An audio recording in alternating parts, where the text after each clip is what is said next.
नमस्कार। ये रामायण कथा पूरी तरह से श्रीमद् वाल्मीकि रामायण के ऊपर आधारित है। यदि आप इसका निरंतर श्रवण करते रहना चाहते हैं तो इस चैनल को सब्सक्राइब जरूर कर लें और आगे आने वाली सभी पॉडकास्ट के नोटिफिकेशन के लिए बेल आइकन को भी ज़रूर से प्रेस कर दें। अब हम सुनेंगे 18वां सर्ग। श्री राम के टाल देने पर शूर्पणखा का लक्ष्मण से प्रणय याचना करना, फिर उनके भी टालने पर उसका सीता पर आक्रमण और लक्ष्मण का उसके नाक कान काट लेना। श्री राम ने कामपास से बंधी हुई उस शूर्पणखा से अपनी इच्छा के अनुसार मधुर वाणी में मंद मंद मुस्कुराते हुए कहा, देवी, मैं विवाह कर चुका हूँ। यह मेरी प्रिय पत्नी विद्यमान है। तुम जैसी स्त्रियों के लिए तो सौत का रहना अत्यंत दुखदायी ही होगा। ये मेरे छोटे भाई श्रीमान लक्ष्मण बड़े शीलवान, देखने में प्रिय लगने वाले और बल पराक्रम से संपन्न हैं। इनके साथ स्त्री नहीं, ये अपूर्व गुणों से संपन्न है। ये तरुण तो है ही, इनका रूप भी देखने में बड़ा मनोरम है। अतः यदि इन्हें भार्या की चाह होगी तो ये तुम्हारे इस सुंदर रूप के योग्य पति होंगे। विशाल लोचने, जैसे सूर्य की प्रभा मेरु पर्वत का सेवन करती है, उसी प्रकार तुम मेरे इन छोटे भाई लक्ष्मण को पति के रूप में अपनाकर सौत के भय से रहित होकर इनकी सेवा करो। श्री रामचंद्र जी के ऐसा कहने पर वो काम से मोहित हुई राक्षसी उन्हें छोड़कर सहसा लक्ष्मण के पास जा पहुंची और इस प्रकार बोली, लक्ष्मण, तुम्हारे इस सुंदर रूप के योग्य मैं ही हूँ, अतः मैं ही तुम्हारी परम सुंदरी भार्या हो सकती हूँ। मुझे अंगीकार कर लेने पर तुम मेरे साथ समूचे दंडकारण्य में सुखपूर्वक विचरण कर सकोगे। उस राक्षसी के ऐसा कहने पर बातचीत में निपुण सुमित्रा कुमार लक्ष्मण मुस्कुराकर सूप जैसे नख वाली उस निशाचरी से ये युक्त बात बोले, मैं तो दास हूँ, अपने ज्येष्ठ भ्राता भगवान श्री राम के अधीन हूँ। तुम मेरी स्त्री होकर दासी बनना क्यों चाहती हो? मेरे ज्येष्ठ भ्राता संपूर्ण ऐश्वर्यों से संपन्न हैं। तुम उन्हीं की छोटी स्त्री हो जाओ, इससे तुम्हारे भी सभी मनोरथ सिद्ध हो जाएंगे और तुम सदा प्रसन्न रहोगी। तुम्हारे रूप रंग उन्हीं के योग्य निर्मल हैं।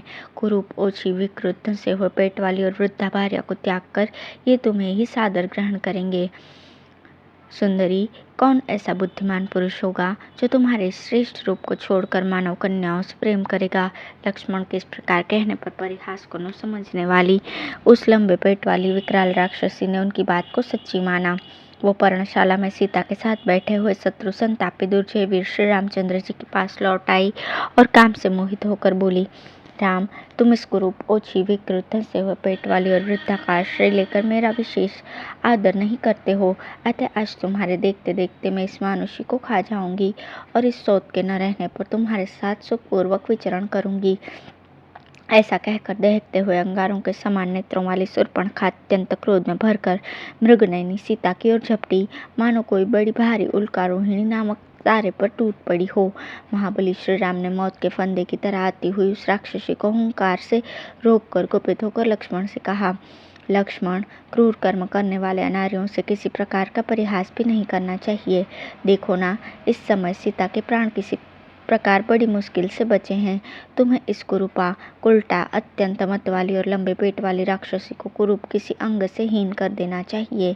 श्री रामचंद्र जी के इस प्रकार आदेश देने पर क्रोध में भरे हुए महाबली लक्ष्मण ने उनके देखते देखते म्यान से तलवार खींच ली और शूर्पणखा के नाक कान काट लिए। नाक और कान कट जाने पर भयंकर राक्षसी शूर्पणखा बड़े जोर से चिल्लाकर जैसे आई थी उसी प्रकार वन में भाग गई। खून से भीगी हुई वो महाभयंकर एवं विकराल रूप वाली निशाचरी नाना प्रकार के स्वरों में जोर जोर से चित्कार करने लगी, मानो वर्षा काल में मेघों की घटा गर्जन तर्जन कर रही हो। वह देखने में बड़ी भयानक थी। उसने अपने कटे हुए अंगों से बारंबार खून की धारा बहाते और दोनों भुजाओं पर उठाकर चिंगाड़ते हुए एक विशाल वन के भीतर प्रवेश किया। लक्ष्मण के द्वारा कुरूप की गई शूर्पणखा वहां से भागकर राक्षस समूह से घिरे हुए भयंकर तेज वाले जनस्थान निवासी भ्राता खर के पास गई और जैसे आकाश से बिजली गिरती है उसी प्रकार वो पृथ्वी पर गिर पड़ी।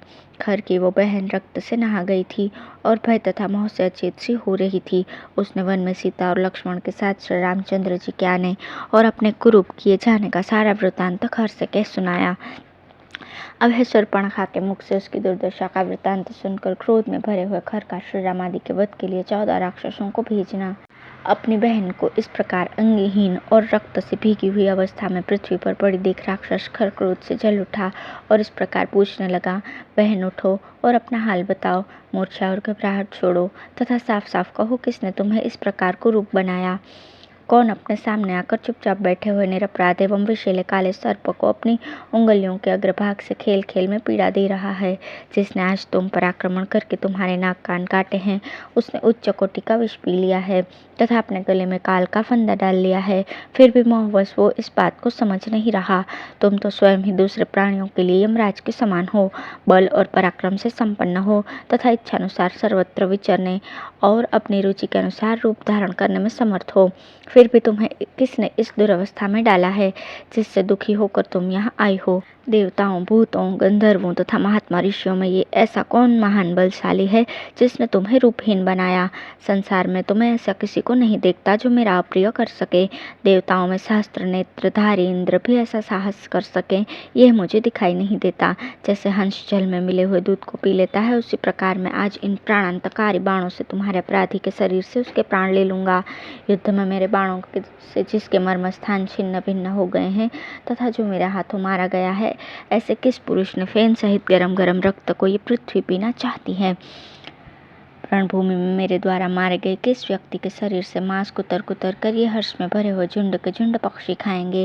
जिसे मैं महासमर में खींच लूँ, उस दिन अपराधी को देवता, गंधर्व, पिशाच और राक्षस भी नहीं बचा सकते। धीरे धीरे होश में आकर तुम मुझे उसका नाम बताओ जिस उद्दंड ने वन में तुम पर बलपूर्वक आक्रमण करके तुम्हें परास्त किया है। भाई का विशेषतः क्रोध में भरे हुए भाई खर का यह वचन सुनकर शूर्पणखा नेत्रों से आंसू बहाती हुई इस प्रकार बोली, भ्राता, वन में 2 तरुण पुरुष आए हैं जो देखने में बड़े ही सुकुमार, रूपवान और महान बलवान है। उन दोनों के बड़े बड़े नेत्र ऐसे जान पड़ते हैं मानो खिले हुए कमल हों। वे दोनों ही वल्कल वस्त्र और मृगचर्म पहने हुए हैं। फल और मूल ही उनका भोजन है। वे जितेंद्रिय, तपस्वी और ब्रह्मचारी हैं। दोनों ही राजा दशरथ के पुत्र और आपस में भाई हैं। उनके नाम राम और लक्ष्मण है। वे 2 गंधर्व राजों के समान जान पड़ते हैं और राजोचित लक्षणों से संपन्न है। ये दोनों भाई देवता अथवा दानव है, यह मैं अनुमान से भी नहीं जान सकती। उन दोनों के बीच में एक तरुण अवस्था वाली रूपवती स्त्री भी वहाँ देखी है, जिसके शरीर का मध्य भाग बड़ा ही सुंदर है। वो सब प्रकार के आभूषणों से विभूषित है। उस स्त्री के ही कारण उन दोनों ने मिलकर मेरी एक अनाथ और कुलटा स्त्री की भांति ऐसी दुर्गति की है। मैं युद्ध में उस कुटिलाचार वाली स्त्री के और उन दोनों राजकुमारों के भी मारे जाने पर उनका फेन सहित रक्त पीना चाहती हूँ। रणभूमि में उस स्त्री का और उन पुरुषों का भी रक्त में पी सकूं, यह मेरी पहली और प्रमुख इच्छा है जो तुम्हारे द्वारा पूर्ण की जानी चाहिए। शूर्पणखा के ऐसा कहने पर खर ने कुपित होकर अत्यंत बलवान 14 राक्षसों को, जो यमराज के समान भयंकर थे, ये आदेश दिया, वीरों, इस भयंकर दंडकारण्य के भीतर चीर और काला मृगचर्म धारण किए 2 शस्त्रधारी मनुष्य एक युवती स्त्री के साथ घुस आए हैं। तुम लोग वहां जाकर पहले उन दोनों पुरुषों को मार दो, फिर उस दुराचारिणी स्त्री के भी प्राण ले लो। यह मेरी बहन उन तीनों का रक्त पिएगी। मेरी इस बहन का प्रिय मनोरथ है। तुम वहां जाकर अपने प्रभाव से उन दोनों मनुष्यों को मार गिराओ और बहन के इस मनोरथ को शीघ्र पूर्ण करो। रणभूमि में उन दोनों भाइयों को तुम्हारे द्वारा मारा गया देख यह हर्ष से खिल उठेगी और आनंदमग्न होकर युद्ध स्थल में उनका रक्तपान करेगी। खर की ऐसी आज्ञा पाकर वे 14 राक्षस हवा के उड़ाए हुए बादलों के समान विवश होकर शूर्पणखा के साथ पंचवटी को गए। इस प्रकार श्री वाल्मीकि निर्मित रामायण आदि काव्य के अरण्य कांड में 19वां सर्ग पूर्ण हुआ। धन्यवाद।